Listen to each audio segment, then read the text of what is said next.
This is Jackie Helvey, and I'm here with a very hard-working man. He's working so hard he won't even look up at the camera. Hey, Mike. Hi, Jackie.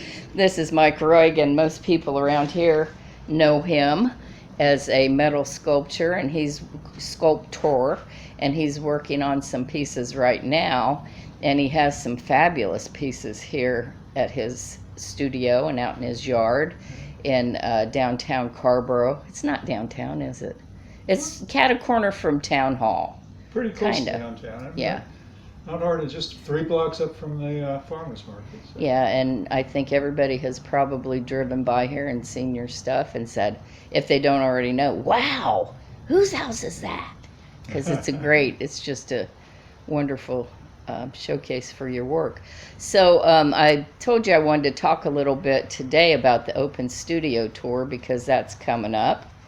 You're going to be participating in that this year. First 2 weekends in November. Okay, and then what are the times for? Saturdays and Sundays. Saturdays 10 to 5 and Sundays noon to 5. Okay. There's over 100 artists on the tour this year. Really? Right, 92. Holy cow. 92 locations, but several of those studios are double studios, including here.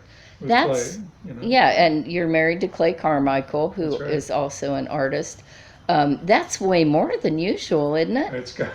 We've been doing the signs for the sign. Everybody has their jobs they have to do. Uh-huh. Our little attic is very cluttered up with signs year round these days. I like the banner out there that you have. Yeah, that's something new that we've been doing the last few years. Mm-hmm. That's a good idea. It Yeah. brings people's attention. Sure. Now, let's talk a little bit about you. Like I said, you're a sculptor. How long have you been doing this? You've been doing it as long as I've known you. Yeah, I guess when I was going to the University of Maryland at the school up there, the last couple of semesters up there, I took some welding courses for sculpture. And What were you studying? I was studying art. Okay, And it was just an general art. It was an art. art major. It was a fine Okay. art major. Mm-hmm. And but the welding was the last couple of courses, and then shortly thereafter I moved down here. And the thing with sculpture and welding and everything is that you really need to have a space to set up and everything. And I was, renting places and everything else. But I always had this little oxyacetylene set that I carried around for about 10 years and kept playing with it. Mm-hmm. And setting up little catch-as-catch-can studios wherever I lived. Were you And making then a in living doing 1990 that? Huh? Did you make a living doing that? Oh no.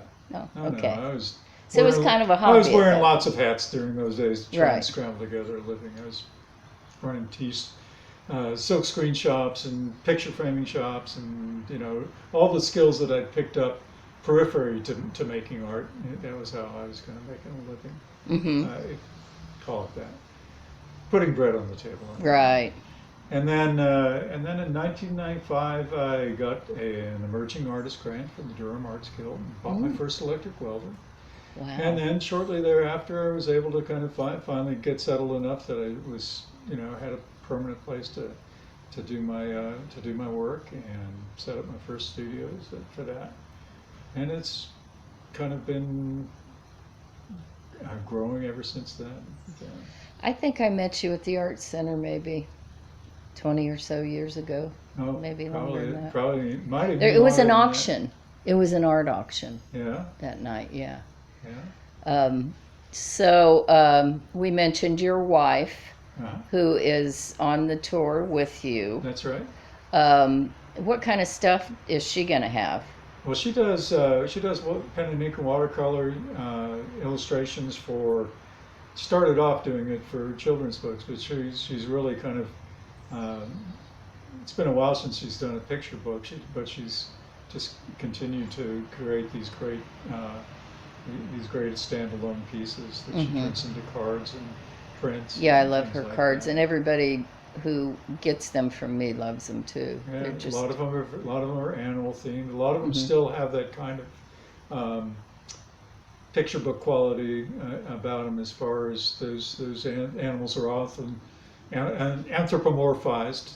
right.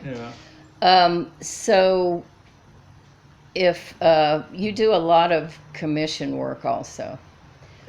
I do probably more commission. It's gotten to be more and more as time has gone on.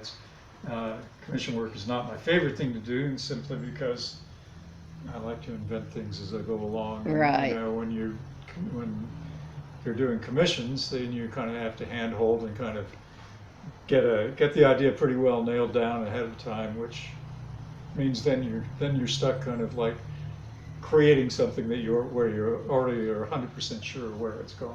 Right. That's a little less interesting than Well, how I usually do people, when they ask you to do a piece, do they allow you a little bit of artistic license, or do they say, this is what I want, and I want it to look exactly like this? No, there's always a lot of artistic license in it there. You know, if somebody comes with such a specific idea that it sounds like what they need is a fabricator, well, there's some great fabricators in this area, and I can point them to them and say, you know, that's who you need to take this idea to. Right. Especially if it isn't something that, you know, naturally fits in with my wheelhouse there. But most people come to me commissioned because they've seen some aspect of my work that they're attracted to, and I don't repeat things for anybody. That's you know, I figure that's part of my promise to people when they buy a piece of original work, that it's an original One of a work kind. that Yeah. they're going to have exclusive to anybody else. So if somebody wants to get in touch with you, because I know you don't pick up your cell phone, how do they go about doing that? Well, the best way to do, I have a website, and you can email me or text me or The information's on there. You can even call me and leave a message, and I'll call you back. Tell them that, spell out your website address. The website is just my name, Mike Riog, MikeRoig.com. Okay. Well, thank you so much for taking the time to talk to me today. Well, I hope everybody has a chance to enjoy this tour. So. Yeah, and man, now is the time. The leaves are just gorgeous this year, so even if you don't come out and buy a huge piece of sculpture, you can enjoy the leaves. And enjoy the leaves, and like I said, and meet Mike That's and right. Clay. And Clay. Thanks, Mike. All righty, Jack.